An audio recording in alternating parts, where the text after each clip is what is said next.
Mheshimiwa Jaji Mkuu, majaji na mahakimu, nigusie kidogo yale mambo ambayo Jaji Mkuu alikuwa anayasema kama maombi, lakini nataka niseme mapema kwamba tunayachukua na tunakwenda kuyafanyia kazi.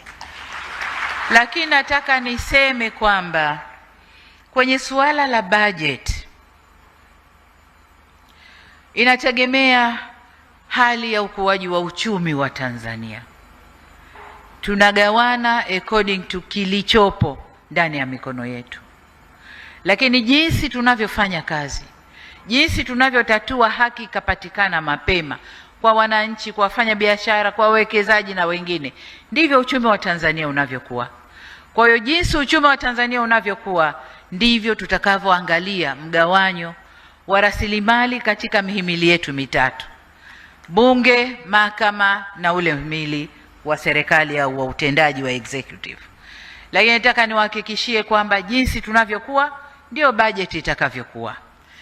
Na niseme kwamba kwa miaka mitano iliyopita uchumi wetu umekuwa ukikua hatua kwa hatua, si kwa kiasi kikubwa, lakini we had never missed a step. Hata kama ni 0.5, lakini tumekuwa progressively, tunakuwa, hatujawahi kurudi nyuma. Kwa jinsi tunavyokuwa ndivyo bajeti za maeneo mbalimbali zinavyokuwa, na Jaji Mkuu ni shahidi. Ukiangalia bajeti ya miaka minne iliyopita iko mbali sana na bajeti ya mwaka huu wa fedha tunaokwenda nao.